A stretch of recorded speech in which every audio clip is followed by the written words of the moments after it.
Rabha सुपायाव slide आबाद मावदों बेनि सायाव मा मावनानै दोनदों दा बेफोरनि सायाव जों बुंनो लागाबा बुहुद दङ दिनै जों बुंनो गोसो गैया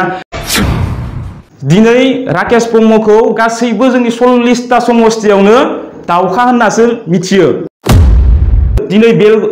मुसलपुर टाउननिनो बेलगुरिनि जि इउरिनेलनि खामानि मावदोंमोन बेनि कन्डिशना मा जानानै दं खुलुमबाय रायजो राजा नोंथांमोन बाक्सा जिल्लानिफ्राय मोनसे भिडिअ फैदों सोरांसार बर' बिपिएफ दोलोनि आरो बावहाय बिथां राकेश ब्रह्मनि सायावसो बाथ्राखौ बुंनाय नुदों खोनासंनानैबो लानि एसे बुंजाखागोन राकेश ब्रह्म बिथाङा मा बुंदावबायलाबायना लायोबोथाय बैखौबो मालाबा खोनायो माबा टाइगार साइगार माबा माबि ना गेसाव जानाय माबा माबि होनोना एसे खुगाफ्रानो बोरैबाद्राय खोनायो जाय हक खोनासंनानै लानि बे राकेश ब्रह्मनि सायाव बिथांमोना मा फोरमायदों मा बुंदों एसे मोजां आंनि मुङा मुस्रि सोरांसार बर' दिनै जोङो मोननैसो सोंलु जोङो इउपिपिएल गभर्नमेन्ट बा इउपिपिएल राजखान्थि हान्जाखौ जायफोर बिथांमोना सालायगासिनो दं बिथांमोननियाव जोङो मोननैसो कुइसन सोंनो ओंखारबोदों मानो होनोबा दिनैनि दिनाव जोंनि इएम सासेया जाबायदि वर्ड्स इउज खालामबाय थायो बिनि सायाव जों मिथिनो लुबैदों दिनै इउपिपिएल हिसाबै मोनसे कन्स्टिटिउसन दं ना गैया बिसोरनियाव वर्ड्स बा लेंगुवेज बाहायनायनि जे गाज्रि इउज आनपार्लामेन्टारि बाथ्रा जि वर्ड्स बे बाहायगासिनो दङ सासे इएम जानानै बिनि सायाव जोंनो फिननाय नांगौ दिनै बिथां राकेश ब्रह्म बिथाङा जे बेदर गेसाव होननाय मोनसे वर्ड्स बेखौ बाहायबाय थायो बेनि आसलते एक्जेक्ट मिनिंआ मा बेनि मिनिंखौ जोंनो मानगोनां इउपिपिएलनि जेनेरेल सेक्रेटारि बिथां राजु नार्जारि बिथाङा जोंनो खोन्थानांगौ आरो दानि जे चापागुरि समस्तिनि मन्त्रि मानगोनां इउजि ब्रह्म नोंथाङा जोंनो बे बाथ्राखौ खोन्थाना होनांगोन जे बेदर गेसावनि मिनिंआ मा आरो जुदि बे मिनिंआ जुदि आनपार्लामेन्टारिब्ला बेखौ इउज खालामनायखौ नोंथांमोना मानो बन्द खालामनो हायाखै आरो मोनसे बाथ्राया जोंनि गोसोआव सोंलु जानानै फैयो एखनबा दिनै मुसलपुर कन्स्टिटिउन्सि हिसाबै सासे गोरों मानसि बा इडुकेटेड मानसि नागिरनानै मोनाखैमोन नामा जेराव राकेश ब्रह्म बिथांमोना टिकेट होनो गोनां जादों दा ओरैबायदि जोङो नुहुरो जोङो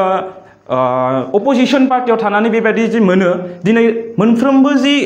बिथाङा निउस बाइट होनायानो जा गावगायनि पर्टेलाव जि बाथ्रा बुंबाय थायो बेफोर बुंनायाव बिथाङा बे मोनसे वर्ड्सखौल' बाहायबाय थायो आरो सोरखौबा सोंखारिनाय मानाय बेखौल' बाहायबाय थायो आरो बेयाव जों मा नोजोर बोनानै मोनदों दिनै जों गावनि स्टाडि बा आं गावनि स्टाडियाव आं मोनदों जे बिथांनि जि निउस बाइट होनाय बेयाव जा बिथांजों उनाव गसंफाग्रा मानसि रावबो इन्टेलेक्सुवेला बिथांजों थाफाया आरो जों खोनानाय बायदिबा दिनैनि दिनाव राकेश ब्रह्म बिथांजों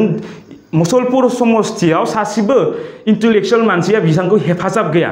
आरो बिथाङा जि जोंनि हाग्रामा महिलारि सारनि सायाव जाबायदि बाथ्रा बुंबाय थायो दाखालि बयसो नै टाइगारनि बाथ्रा बुंबाय थादों टाइगारनि बाथ्राया माबायदि फैदों जों बेखौ आं गावनि स्टाडियाव आं मिथिना मोन्दों बिथांमोना मोनसे टाइमाव बड'लेण्ड लिबारेशन टाइगार फोर्स होननानै मोनसे जोंनि संगठन दानानै बिथांमोना दिनैनि जे परिस्थितिखौ लाबोनानै होबाय जे बिथाङा जाय गादियाव जिरायनानै दङ बे सेक्रेटारियेट जे इएम सासे बिनि चेयाराव जिरायना दं बिथां हाग्रामा महिलारि सार बिथांमोना जि संग्राम खालामनानै दिनै लाबोना होफैबाय बेनि सायाव रेसपेक्ट होनो गारै बिथाङा मोनफ्रोमबो बाथ्रायाव सोंखारिनाय आरो बे बाथ्रा जोंहा मोनसे बाथ्राखौ बुंफादेरनो नागिरदों जे इउपिपिएलखौ आं खावलायहरनो नागिरदों दिनै राकेश ब्रह्मखौ गासैबो जोंनि 40टा समस्तियावनो दावखा होननासो मिथियो बयबो जों बेखौ राकेश ब्रह्मआ मिथिया जों गासैबो दावखा होनबानो बिथांखौ जों सिनायो आरो मोनसे बाथ्राया सैथो जे बर' समाजाव जोंना फोथायनाय दोङो जे बबेबा मोनसे जुदि जोंनि न'खराव लामायाव फैनानै बा बबेबा मोनसे दंफाङाव बानानै जुदि दावखाया गा होननानै गाबफैयोबा बेयाव जोंहा मा बुजियो जोङो दुखु बा निदान फैदों जोंनि न'खराव होननानै जों बर' समाजाव फोथायनाय दङ थिग बेबायदिनो राकेश ब्रह्मआ जे दिनै होख्रावगासिनो दङ बेले मा बुंगासिनो सोंखारिगासिनो दङ दिनै आं बेयाव बुंगोन जे इउपिपिएलनि निदान फैदों दिनै बेनिखायनो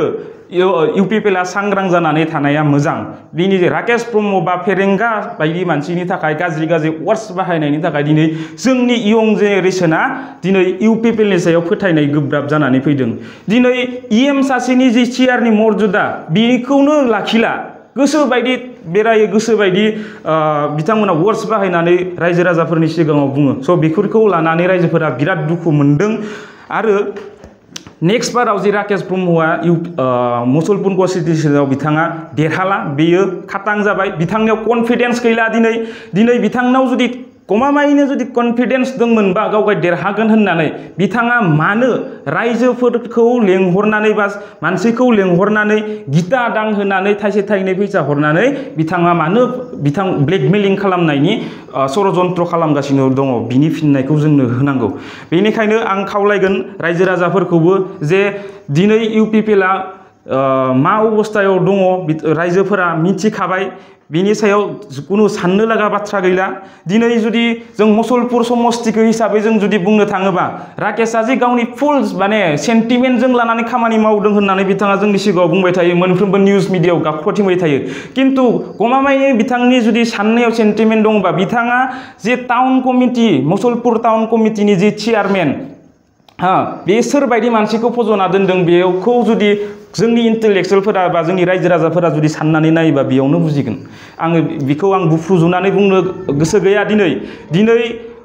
राकेशआ मा मावदों मावाखै जों बेखौ गोसोबा बुफ्रुजुबना होनो हायो दिनै मुसलपुर टाउननिनो बेलगुरिनि जि इउरिनेलनि खामानि मावदोंमोन बेनि कन्डिसना मा जानानै दं बेखौ मिथिगौ राभा सुपायाव स्लाइड आबाद मावदों बेनि सायाव मा मावनानै दोनदों दा बेफोरनि सायाव जों बुंनो लागाबा बुहुद दङ दिनै जों बुंनो गोसो गैया जोङो रावखौबो दिनै सोंखारिनो होननानै ओंखारबोआखै खालि बेखौल' खावलायनो फैदों जे जोंनो बे बेदर गेसाव मिनिंखौ जोंनो नांगौ जोंनो मानगोनां प्रमद बर' साराबो होनांगोन आरो नेहाथारि जोंनो राजु नार्जारि बिथाङाबो होनांगोन बेनि सायाव दिनै जोङो बेखिनिखौनो बुंनानै दिनैनि जि प्रेस मिट बेखौनो फोजोबनाय जाबाय गोजोन्थों